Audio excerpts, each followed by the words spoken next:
Paying for your Apple Music subscription using Apple Pay is a seamless process that offers convenience and security. Here's how to do it.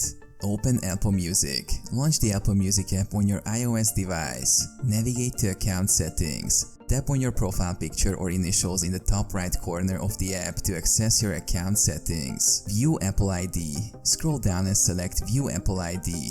You might need to enter your Apple ID password or use Touch ID or Face ID to authenticate. Subscription Management. Under the Subscription section, tap on Manage. Choose Payment Method.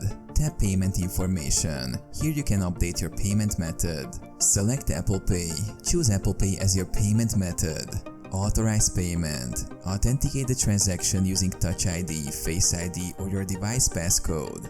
Confirm changes. After successfully updating your payment method to Apple Pay, you will receive a confirmation message. Your Apple Music subscription will be billed through Apple Pay.